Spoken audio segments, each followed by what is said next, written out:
সুপ্রিয় শিক্ষার্থী, সবাইকে স্বাগত জানাচ্ছি আজকের বাংলা ক্লাসে।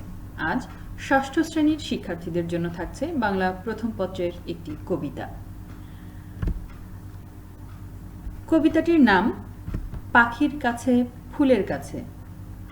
কবিতাটি লিখেছেন কবি আল মাহমুদ।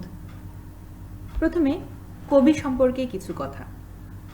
কবি আল মাহমুদ 1936 খ্রিস্টাব্দে 11 জুলাই ব্রাহ্মণবাড়িয়া জেলার মরাইল গ্রামে জন্মগ্রহণ করেন। ব্রাহ্মণবাড়িয়ার জর্জ 6th স্কুলে তিনি প্রবেশিকা পাশ করেন। সাংবাদিকতা ও চাকরি ছিল তার পেশা। তিনি গণকণ্ঠ ও কর্ণফুলী পত্রিকার সম্পাদক ছিলেন। পরে বাংলাদেশ শিল্পকলা একাডেমিতে চাকরি নেন এবং পরিচালক হিসেবে 1995 সালে অবসর গ্রহণ করেন। কবি আল মাহমুদ দীর্ঘদিন আমাদের সাথে বিদ্যমান ছিলেন। তিনি 15 ফেব্রুয়ারি 2019 খ্রিস্টাব্দে মৃত্যুবরণ করেছেন। কবি আল মাহমুদের অনেক জনপ্রিয় কবিতার মধ্যে একটি হচ্ছে পাখির কাছে ফুলের কাছে।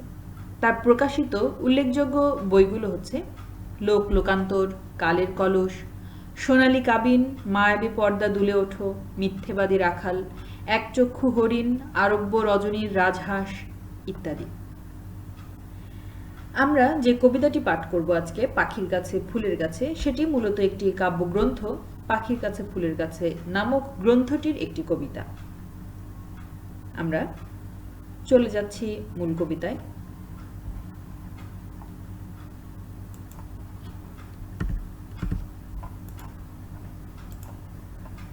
মূল কবিতাটি অর্থাৎ পাখির কাছে ফুলের কাছে শীর্ষক কবিতাটি কবি আল মাহমুদের অত্যন্ত জনপ্রিয় এবং নিসর্গ প্রেম নির্ভর একটি কবিতা, যেখানে প্রকৃতির প্রতি কবির গভীর মমত্বের যে প্রকাশ সেটি ফুটে উঠেছে। এই কবিতায় কবি প্রকৃতির বিচিত্র সৌন্দর্যের কাছে নিজেকে সমর্পণ করেছেন। তিনি মিশে যেতে চেয়েছেন, নিজে একজন প্রকৃতির অংশ হিসেবে তিনি নিজেকে উপস্থিত করতে চেয়েছেন বা উপস্থাপন করতে চেয়েছেন। প্রকৃতি যেন মানুষের পরম আত্মীয়, সখা। কবি নিজেকে প্রকৃতির সেই আত্মীয় রূপে দেখতে চেয়েছেন। কবি মনোরম সেই প্রকৃতির আহ্বান শুনে ঘর থেকে পথে বেরিয়েছেন। আমরা কবিতার লাইনগুলো যদি লক্ষ্য করি, কবিতার পংক্তিগুলো যদি খুব মনোযোগ দিয়ে দেখি, নারকেলের ওই লম্বা মাথায় হঠাৎ দেখি কাল, ডাবের মতো চাঁদ উঠেছে ঠান্ডা ও গোলগাল। নারকেলের ওই লম্বা মাথায়, অর্থাৎ আমরা নারকেল গাছ যারা জানি বা দেখেছি, সেটি কিন্তু অনেক লম্বাটে হয়, তাই না? সেই লম্বা গাছ থেকেও আরো উপরের দিকে রাতে যখন আমরা চাঁদ দেখি, তখন মনে হয় যে সেই অনেক দূরে, কিন্তু এমনভাবে ছবিটা যেন কবির কল্পনায় উপস্থাপিত হয়েছে যে যেন চাঁদটা নারকেলের ওই লম্বা মাথাতেই উঠেছে, এরকম একটি ব্যাপার। তো বলা হচ্ছে, নারকেলের ওই লম্বা মাথায় হঠাৎ দেখি কাল, ডাবের মতো চাঁদ উঠেছে ঠান্ডা ও গোলগাল। এখানে ডাবের সাথে চাঁদের কবি তুলনা করেছেন। কিভাবে তুলনা করেছেন? ঠান্ডা ও গোলগাল, অর্থাৎ ডাবের যে ডাব নামক যে ফলটি আছে আমাদের, সে তার যে চারিত্রিক বৈশিষ্ট্য, যে সেটি কি হবে? ঠান্ডা হবে। অনেক সময় কি খর রৌদ্রে আমরা ডাবের পানি খেয়ে তৃপ্তি পাই বা তৃপ্ত হতে পারি, মানে ডাবের যে পানি তা আমাদেরকে ঠান্ডা, আমাদের শরীরকে, আমাদের মস্তিষ্ককে একটা শীতলতা প্রদান করে এবং তার আকৃতি খানিকটা গোলাকার, যেটির সাথে কবি চাঁদের একটি সম্পর্ক খুঁজে পেয়েছেন। কবি ডাবের সাথে চাঁদকে একাকার করে কল্পনা করেছেন যে ডাবের মতো ঠান্ডা। এখন চাঁদ কি করে ঠান্ডা হলো সেটা একটু আমাদেরকে ভাবতে হবে। ডাব তো ঠান্ডা, ডাবের পানি বা ডাবের রস সেটা ঠান্ডা আমরা জানি, কিন্তু চাঁদকে কবি কেন ঠান্ডা বলছেন? গোলাকার বলারও একটা কারণ আছে, আকৃতিগত দিকটা যেহেতু গোল। ঠান্ডা বলার কারণ হচ্ছে আমরা অনেক নয়েজি কোনো সিচুয়েশন বা অনেক হই হুল্লোড়পূর্ণ কোনো স্থানকে আমরা কিন্তু কখনো ঠান্ডা বলতে পারি না। সেই যদি খুব কোলাহল হয় কোনো স্থানে, সেই জায়গাটাকে আমরা বলি সরগরমপূর্ণ বা শোরগোলপূর্ণ। সেই স্থানটাকে আমরা গরমের সাথে তুলনা করি। কিন্তু কোনো স্থান যদি নিস্তব্ধ হয়, নিঝুম হয় বা একেবারেই নিশ্চুপ হয়, তাহলে তাকে আমরা ঠান্ডা বা শীতল স্থান রূপে কল্পনা করি বা উপমা বা সংজ্ঞায়িত করি। এইখানে যেহেতু নিস্তব্ধ একটি রাত এবং গভীর রাত, একটা সুন্দর চাঁদ উঠেছে আকাশে, তাকে কবি ঠান্ডা শব্দটি দিয়ে তিনি সংজ্ঞায়িত করার চেষ্টা করেছেন, যে চাঁদটি তখন নিস্তব্ধ বা ঠান্ডা বা শীতল। এরপরে আমরা দেখি, ছিটকিনিটা আস্তে খুলে পেরিয়ে গেলাম ঘর, ঝিম ধরা এই মস্ত শহর কাঁপছিল থরথর।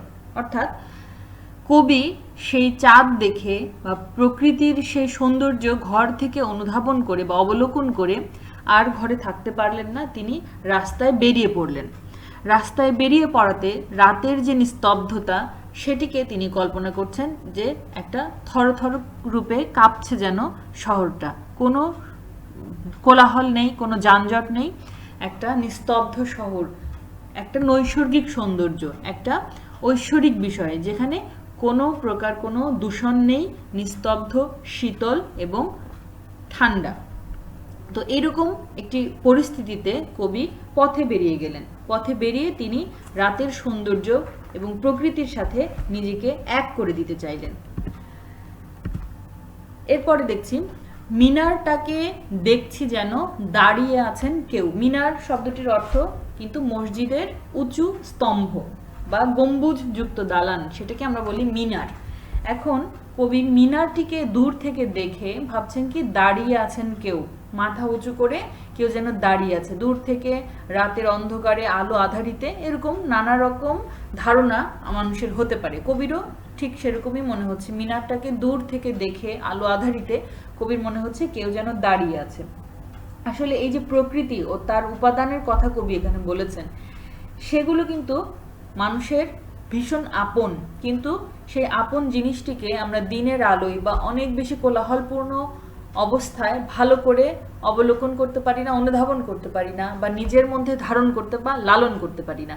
কি হয় যখন গভীর রাত, কবির মন শান্ত, প্রকৃতি শান্ত, ঠান্ডা, নিস্তব্ধ, সেই মুহূর্তে কবি প্রকৃতিকে নতুন করে আবিষ্কার করছেন এবং নিজেকে প্রকৃতির কাছে সমর্পণ করছেন। সেখানে কবি এই মিনারটিকে একজন মাথা উঁচু করে দাঁড়ানো কারোর সঙ্গে তুলনা করেছেন। এরপরে দেখি, পাথরঘাটার গির্জেটা কি লাল পাথরের ঢেউ। একটা স্থানের নাম পাথরঘাটা, সেখানে যে গির্জেটা, অর্থাৎ যেটা একটি উপাসনালয়, খ্রিস্টানদের উপাসনালয়, সেই উপাসনালয়, সেটিকে দেখে কবির মনে হচ্ছে এটিকে লাল পাথরের ঢেউ কিনা, মানে তার যে বাহ্যিক সৌন্দর্য, অবকাঠামোগত সৌন্দর্য গির্জেটার, সেটাকে কবির মনে হচ্ছে লাল পাথরের ঢেউ খেলানো একটা সৌন্দর্য। এরপরে কবি কোথায় গেলেন, দরগাতলা। দরগাতলা পার হয়ে যেই মোড় ফিরেছি বাই, কোত্থেকে এক উটকো পাহাড় ডাক দিল আয় আয়।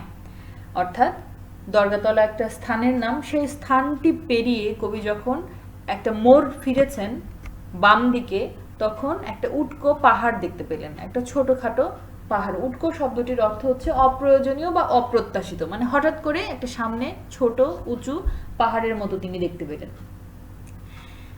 এবং পাহাড়টি কবিকে যেন হাতছানি দিয়ে ডাকছে। কোত্থেকে এক উটকো পাহাড় ডাক দিল আয় আয়, মানে এখন সেই পাহাড়ের আহ্বান কবি আর ফেলে দিতে পারছে না, এরকম একটি অবস্থা তৈরি হয়েছে। পাহাড়টিকে দেখেই তার মনে হলো যে সেখানে এখন আমাকে পৌঁছতে হবে। এই যে একটা প্রকৃতির টান, প্রকৃতি মানুষকে টেনে নিয়ে যায় তার কাছে, কিভাবে সেটা পারে প্রকৃতি, কারণ প্রকৃতি এতটাই সুন্দর এবং মানুষের সাথে প্রকৃতির যে একটা কানেকশন আছে, সেটা এই কবিতাটিতে কবি প্রতিটি পরতে পরতে বোঝানোর চেষ্টা করেছেন। যে কবি রাস্তায় বেরিয়েছেন, এরপরে পথ তাকে বলে দিচ্ছে যে তুমি কোন দিক দিয়ে কোথায় যাবে। পাহাড়টাকে হাত বুলিয়ে লাল দিঘির ওই পার, এগিয়ে দেখি জোনাকিদের বসেছে দরবার। কবি পাহাড়টাকে হাত বুলিয়ে, অর্থাৎ পাহাড়ের গায়ে কিছুক্ষণ বসে থেকে বা কিছুক্ষণ হেলান দিয়ে থেকে তারপরে আবার তিনি সামনে এগিয়ে গেছেন এবং সেখানে কি দেখেছেন, লাল দিঘির ওই পার, এগিয়ে দেখি জোনাকিদের বসেছে দরবার। অর্থাৎ ঝোপঝাড় বা পত্রপল্লবে বেষ্টিত একটি স্থান, যেখানে জোনাকি পোকা তার আলো ছড়াচ্ছে, সেরকম একটি স্থান দেখেছেন কবি, যেটাকে বলা হচ্ছে জোনাকিদের বসেছে দরবার। মানে অনেক জোনাকি পোকা একসাথে তারা মিটিমিটি আলো ছড়াচ্ছে, সেই সৌন্দর্যটাকে কবি জোনাকিদের দরবার রূপে উপমায়িত করার চেষ্টা করেছেন। দরবার শব্দটির অর্থ কিন্তু হচ্ছে রাজসভা বা জলসা। এখানে আনন্দ আসর অর্থে কবি কথাটি ব্যবহার করেছেন। আমায় দেখে কলকলিয়ে দিঘির কালো জল, বলল এসো আমরা সবাই না ঘুমানোর দল। দেখো কবি কি মনে হচ্ছে কবির, যেন প্রকৃতিতে যে বিষয়গুলো থাকে, প্রকৃতির যে উপাদান, সেগুলো যেন কবির সাথে কথা বলছে। দিঘির কালো জলও কবিকে বলছে যে আমরা না ঘুমানোর দল, তুমি আমাদের কাছে এসো। তুমিও একজন না ঘুমানো মানুষ, না ঘুমানো পথিক কবি, তুমি আমাদের মাঝে এসে বসো, আমাদের সাথে তুমি সময় অতিবাহিত করো। এই যে কবির মনে হচ্ছে প্রকৃতি তাকে ডাকছে, প্রতিনিয়ত কিন্তু এই ডাক কবি শুনতে পাচ্ছেন। তিনি প্রকৃতি যেন তার খেলার সাথীর মতো এখানে আমরা দেখতে পাচ্ছি। প্রকৃতির রূপ ও রস তিনি এখানে উপভোগ করেছেন। প্রকৃতির সঙ্গে তিনি একাত্মতা অনুভব করেছেন। জীব প্রকৃতি ও জড় প্রকৃতি, এই দুইয়ের মধ্যে যে নিবিড় সম্পর্ক বিদ্যমান তা তিনি কবিতার প্রতিটি পংক্তিতে বুঝিয়ে দিয়েছেন।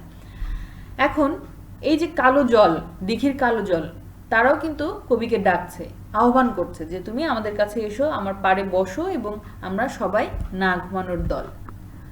পকেট থেকে খোলো তোমার পদ্য লেখার ভাঁজ, রক্ত জবার ঝোপের কাছে কাব্য হবে আজ। সেই দিঘির পাড়ে রক্ত জবার ঝোপ, সেখানে আজ কাব্য হবে। অর্থাৎ কবির যে একটা কবি মন, একটা মানসিকতা, সেটি কিন্তু এখানে ফুটে উঠেছে। যেন প্রকৃতি বলছে যে কবি আসো, তুমি আমাদের কাছে বসো এবং তোমার পকেট থেকে যে পদ্য লেখার ভাঁজ আছে সেটা কি তুমি বের করো, সেই ভাঁজ করা কাগজটা তুমি খোলো এবং সেখানে তুমি কাব্য পাঠ করো। দিঘির কথায় উঠল হেসে ফুল পাখিরা সব, কাব্য হবে কাব্য কবে জুড়ল কলরব।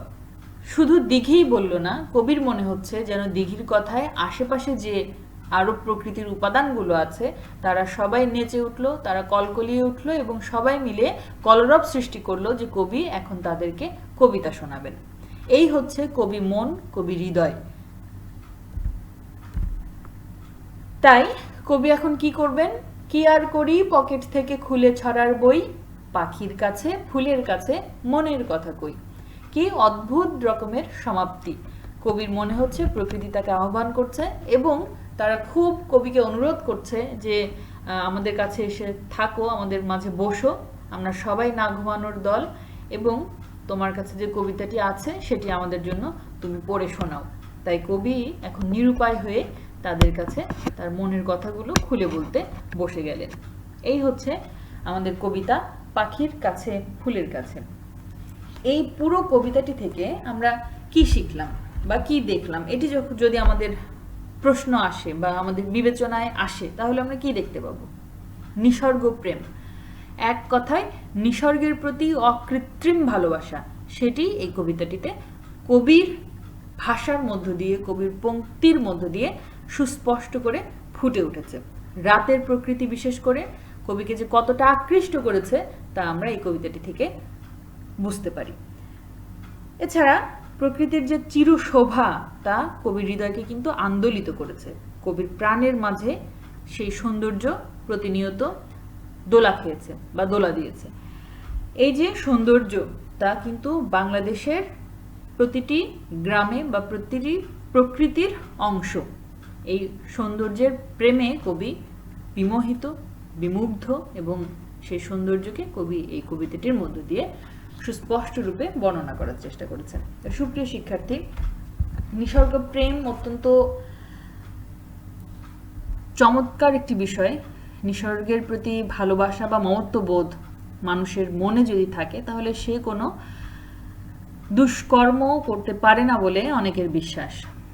তো তোমাদের প্রতি আহ্বান থাকবে প্রকৃতির সাথে নিজেদের আত্মীয়তা বা সম্বন্ধ বা আত্মার যে সম্পর্ক সেটিকে সমৃদ্ধ করো, প্রকৃতিকে ভালোবাসো, প্রকৃতিও তোমাকে ভালোবাসবে।